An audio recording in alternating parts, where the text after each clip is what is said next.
Tonight on NewsWatch, terror threat, why American embassies around the world are closing down as new revelations surface about Benghazi. Plus, Rwanda's renewal, how survivors of the horrific genocide are thriving thanks to some business help from a Christian university. And join us on a creation expedition. See scientists discover geological evidence that proves the Bible. All this and more tonight on NewsWatch. The U.S. is closing embassies throughout the Muslim world this Sunday due to a credible terror threat. Good evening. I'm Mark Martin. And I'm Heather Sells. The threat is apparently linked with al-Qaeda. It is the most urgent warning since September 11th last year, when terrorists killed the U.S. ambassador and 3 American security agents in Benghazi. As John Waggy explains, the embassy warning comes amid troubling new reports about a key suspect in the Benghazi attacks.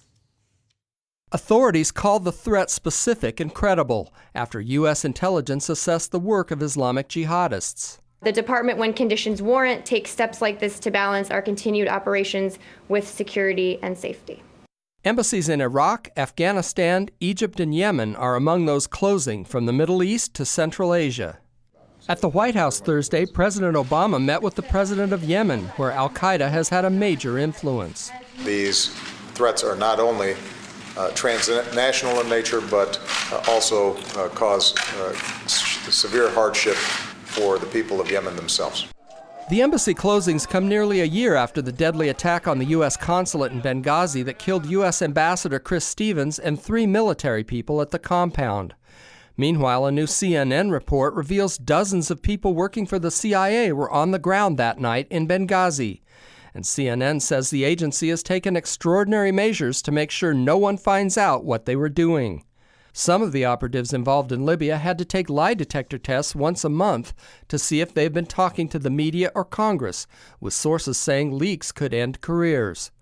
This despite promises from the administration that the attack would be avenged. Our goal now is not only to make sure that our embassies and our diplomats are safe, but also to make sure that we bring those who carried out these events to justice. But CNN just interviewed a senior al-Qaeda operative, Ahmed Abu Khattala, at length. He says no one from the U.S. or Libyan governments has contacted him concerning the attack, even though he's considered a person of interest.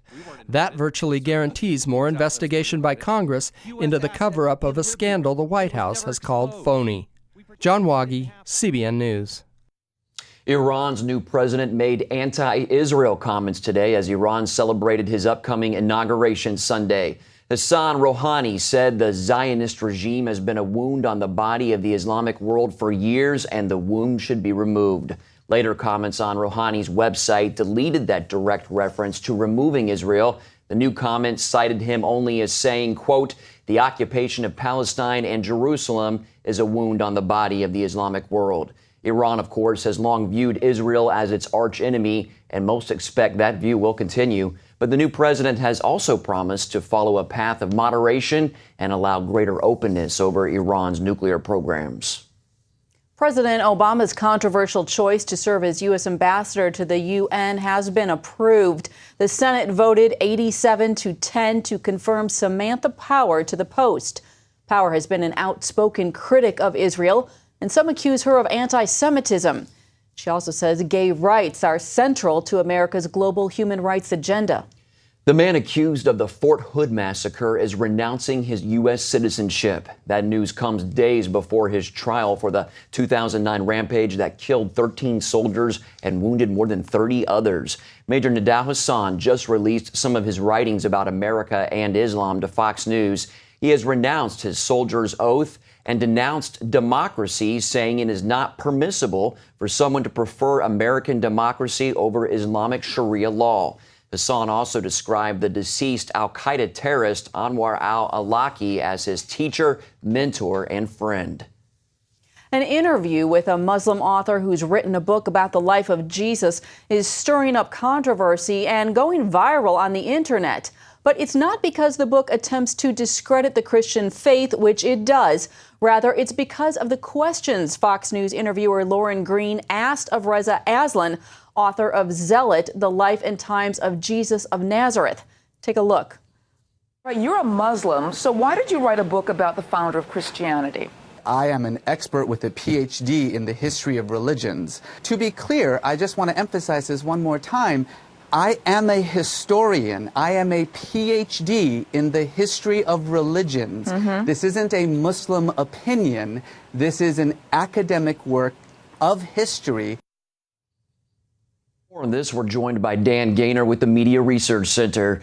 Dan, the liberal media really lit into Lauren Green over that first question, and Reza Aslan was actually indignant that he was asked about his credentials. So what are they so upset about? Well, the idea that you go on one of these book tour interviews and somebody dares ask tough questions, I think the stenographers in the liberal media freaked out about it. But the big thing is she dared to question somebody who's Muslim. And the media are so overwhelmingly pro-Islam that the mere fact she asked the question, they freaked out. And it gave them a chance to bash Fox as well. Well, during the interview, Aslan expressed shock that some feel he attacks the Christian faith in his book, yet that's exactly what he's doing, right?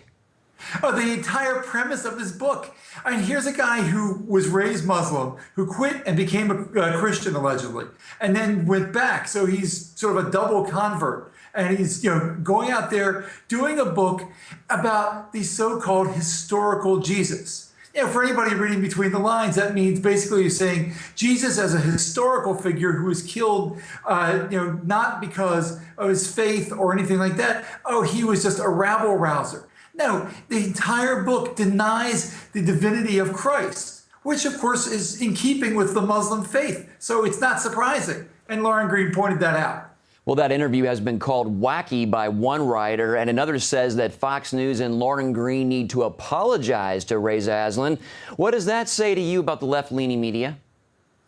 Well, it says that they really have their priorities wrong. The media outlet that said they need to apologize was the Washington Post, which their view of Islam, you can find out from this one quick anecdote. After 9/11, they brought on an expert on Islam to give a Q&A and to somebody they could profile on their website. So 2 months after 9/11, they bring on a guy. Turns out it was Anwar al-Awlaki, the terrorist so awful that liberal Democrat Barack Obama had him killed on sight. Yeah, that's the Washington Post view of Islam and moderate Islam. Wow. Well, what happens to Christians who write books or produce films that are unflattering about Islam or Muhammad? Well, I mean, you don't even have to talk about Christians. You just go to Muslims. You would talk about, a Salman Rushdie book, and you say anything that they don't like about Islam, and you get a fatwa against you. I mean, you can get killed. You even go on Comedy Central and South Park or one of those shows, and you can get people trying to kill you. So it's not the fact that media are upset about this shows just how messed up the priorities are. All right, Dan Gaynor with the Media Research Center. Thanks, Dan. We appreciate your time. Thanks. Look forward to talking to you soon. All right. There is disappointment on Wall Street today after the government reported only modest job growth last month. Some are worried the economy is growing much too slowly, but even that little bit of growth has been enough to fuel a bull market in stocks this year. The Dow Jones Industrials and S&P 500 set new records Thursday. Analysts say the pace of the economic recovery may be slow, but businesses are improving their earnings, so overall, investors have been re-entering the market. Many advisors say stocks will keep climbing for the foreseeable future. The governor of Pennsylvania has taken steps to stop illegal same-sex marriages taking place in one Pennsylvania county. Last week, the Montgomery County Register defied a state ban on gay marriage and started issuing licenses to homosexual couples. He's issued at least 34 such licenses so far. Governor Tom Corbett is suing County Register Bruce Haynes to make him stop violating the state law that defines marriage as between a man and a woman. Haynes started issuing gay marriage licenses after the state's attorney general, that is, Kathleen Kane, said she will no longer defend the law. The state of North Carolina has closed down a top abortion clinic. Health officials suspended FemCare's license, saying it broke 23 health and safety rules. The clinic used damaged anesthesia supplies, did not mop the operating room floors or keep operating beds clean. It didn't even ensure proper emergency equipment for patients. The State Department of Health and Human Services says the violations put the health and safety of women at risk. FemCare plans to address the violations in an attempt to reopen. And what happened at this clinic is not an isolated incident. Americans United for Life reports that since 2009, at least 66 abortion providers in 23 states have faced investigations, criminal charges, administrative complaints or lawsuits, or have been cited violating state laws. The Obama administration says it does not oppose including President Franklin Roosevelt's D-Day prayer on a World War II memorial. Thursday, the Associated Press reported the administration is against Ohio Senator Rob Portman's bill to update the monument with the prayer. Officials had raised concerns that putting the prayer on the memorial would invite a lawsuit. Today, the National Park Service says if Congress votes to add the prayer, it will find a place for it. A Park Service spokesman says the agency, quote, appreciates the importance of faith in the lives of Americans. Coming up, evolution versus God. Creation scientists gather with hundreds of Christians to explain why our existence isn't just an accident. Attention sleep apnea patients. Are you tired of the expense and hassle of getting your CPAP and BiPAP supplies? Are you fed up with dealing with ill-fitting, leaking, or worn-out masks and straps? Are you worried about the effects that unsanitary tubes, cushions, and filters have on your health? If you said yes to any of these questions, Allied Medical Supply Network has the solution to your problems. You could qualify to have your supplies regularly delivered right to your door at little or no cost to you. That's right, no more inconvenience, no worn-out masks and straps, no more unsanitary equipment, just restful sleep. Call Allied Medical Supply Network today to determine if you may qualify to receive your fresh, brand-name supplies at little or no cost. Don't delay. Call us now to see if you are eligible to save money on regular delivery of your CPAP and BiPAP supplies. Call 1-800-815-9947. That's 1-800-815-9947. Or go to cpapsupplyhelpline.com. Jim is 38, mortgage, married, 3 great kids. He wants to protect his family with a $500,000 term life insurance policy. What do you think it'll cost him? $100 a month? 60? 40? Actually, none of the above. Jim can get a $500,000 policy from a highly rated insurer for under $19 a month. His secret? SelectQuote. SelectQuote is impartial. They'll comparison shop the pick of insurance companies like these to give you a choice of your best prices. SelectQuote has great savings on term life for women, too. Jim's wife, Deidre, can get a $500,000 policy for under $16 a month. SelectQuote has helped make term life insurance affordable for hundreds of thousands of people since 1985. How about you? Just call this number or go to SelectQuote.com. SelectQuote. We shop, you save. The president of Ball State University is forbidding her faculty from endorsing intelligent design. Ball State is a state-supported university in Indiana. President Joanne Gora has sent a letter to faculty and staff saying intelligent design is not appropriate content for science courses. That letter comes after an atheist group complained that the school hired a science professor who wrote a book on intelligent design. Led by one of the foremost creation scientists in the nation, Christians hiked through America's Great Smoky Mountains last week. They searched for geological evidence of creationism and the biblical account of the Great Flood. Contributing reporter Russ Jones joined the expedition. Dr. Andrew Snelling, geologist and director of research of Answers in Genesis, led the half-day excursion that sought to teach a young Earth worldview. At some 6,600 feet, Klingman's Dome near Gatlinburg, Tennessee, served as a real-life classroom to teach about creationism and the flood account in the Bible. The very fact that we have these crystals is an indication that it's very rapid. Perhaps one of the world's leading researchers in flood geology, Snelling claims Klingman's Dome is an example of how catastrophic events challenge the idea of a gradual Earth formation that took billions of years. And one of the key events in the Earth history is the flood. Jesus even spoke of the flood. Peter spoke of the flood. And so Noah and the flood are key to that history being true. And if that history is true, then the gospel message founded on that history is true and challenges people that they must respond to the Creator Jesus Christ. Joshua Platalero just moved to Knoxville, Tennessee from Spain, where his parents were missionaries. A sophomore in Thomas Edison State College's online degree program, Platalero said he was excited to discover evidence of the flood so close to home. There's so much evidence that what the Bible says actually really happened, and there's so much more evidence than any other theories. And that's just so cool. I mean, of course, we can't know everything. We have to have faith, but it's great to know too that there's also much evidence that the Bible is true, so that we can have more confidence in God and trust in Him more. And while this small group of adventuresome Christians is here in the Great Smoky Mountains exploring the book of Genesis with the creation narrative, there's a much larger group of believers in Sevierville, Tennessee for the Answers Mega Conference. Some 1,500 Christians from across the nation gathered at the Sevierville Event Center last week to hear noted speakers teach on creation and biblical apologetics. Believers like James Jones II of Atlanta, Georgia, hope to flood his mind with new resources. And I like the way that they answer the questions of the age today. A lot of things that people really don't think about, but are really relevant for those that are lost and those who are crying out for relevancy.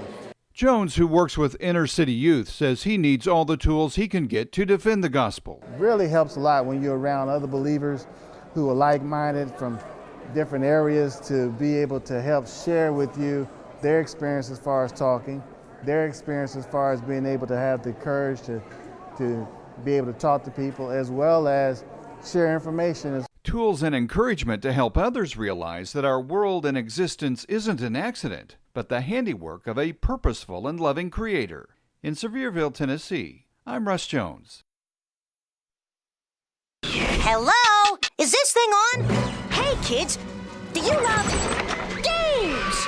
And do you love discovering things? Yeah! Well, do ya?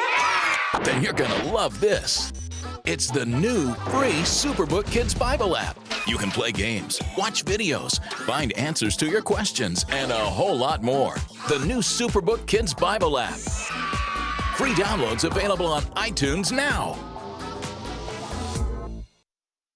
Stop struggling with heavy hoses that are kinked and deliver little or no water, or worse, break. Introducing the incredible Flexible Hose. Turn the water on and it expands up to 3 times its original length, so you can easily guide it anywhere you need without tangling. When you turn the water off, as it drains, the hose retracts back to its original shape. Standard rubber hoses can weigh between 8 and 12 pounds, but a 25-foot flexible hose weighs less than a pound. The Flexible Hose is so compact and lightweight, a child can manage a 75-foot hose easily. The Flexible Hose will never kink and is guaranteed to take the mess out of watering your lawn and plants. So washing your windows or spraying off your gutters has never been easier. The Flexible Hose is made of a tough double wall construction that is designed to bend and stretch but never kink. Flexible Hose is designed like a fire hose for speed, storage, and strength to last a really long time. Call or visit FlexibleHose.com to order the incredible Flexible Hose for only $19.95. Call right now and we will include a 7-way adjustable spray nozzle free. You can choose a full action spray, a gentle mist, a powerful jet,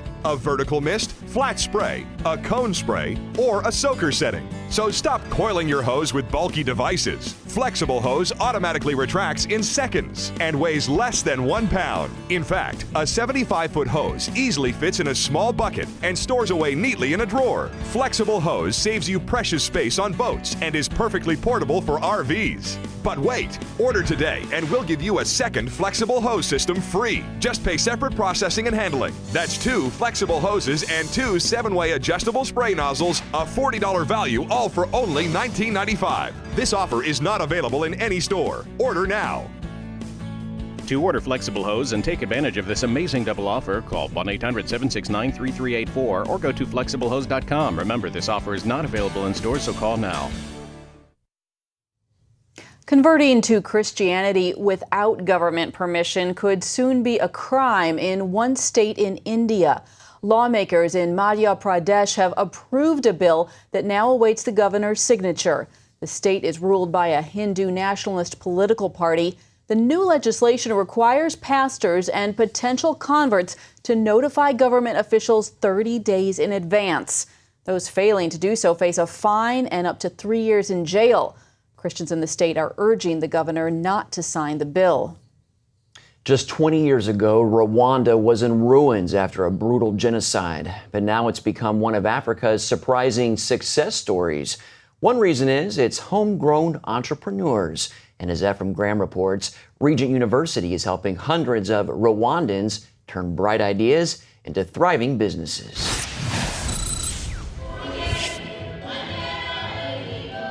Rwanda was once called a tropical Switzerland in the heart of Africa. Today, that beauty has returned to the landscape and to the faces in this East African nation. When you look around in town, you can see that the country has a direction.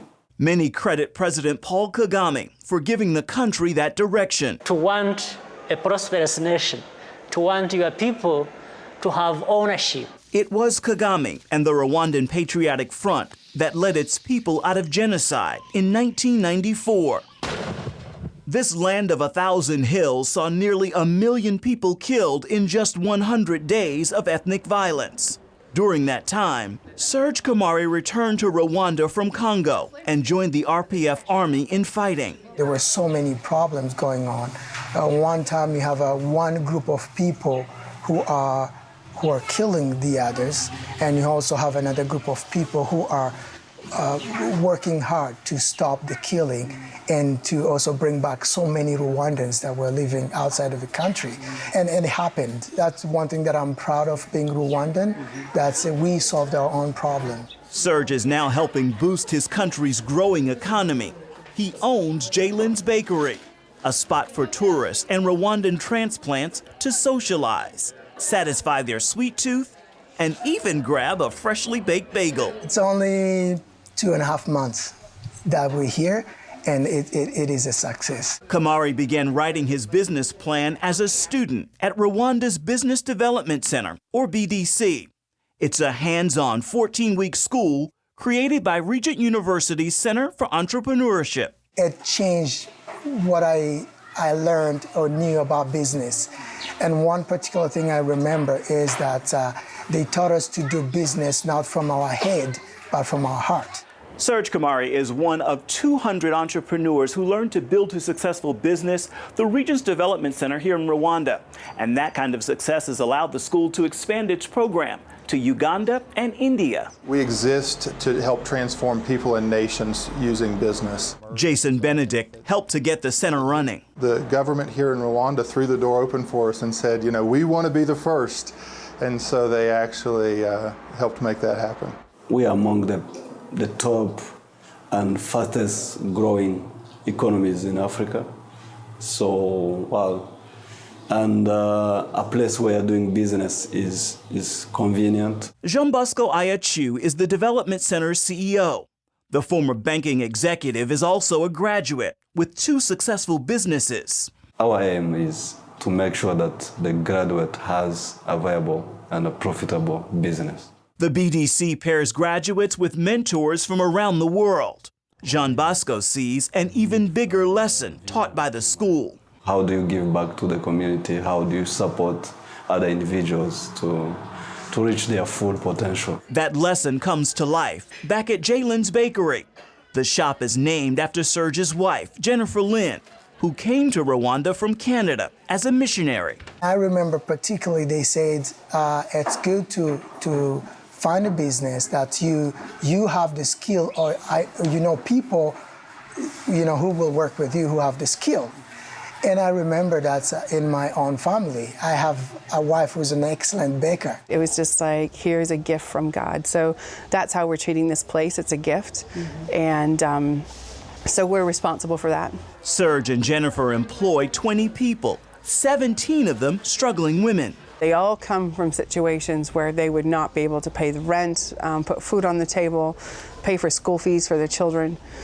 And they earn a small salary here, so they're able to do some of that. We help them out with their medical needs on top of that. as they learn to make cookies, cakes, and cupcakes. Serge and Jennifer work to get them to dream, to even think that they were created with purpose and that they have a role in the kingdom. And it's not about making money at all. This bakery is a mini business development center. Same sort of foundational sort of stuff. They've got to have, in 18 months to 2 years, they'll have their little feasible business plan. It's going to work.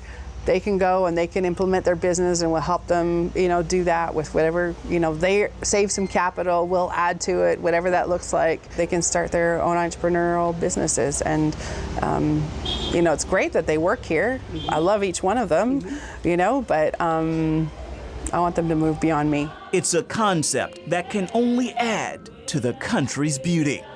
Ephraim Graham, CBN News, Kigali, Rwanda.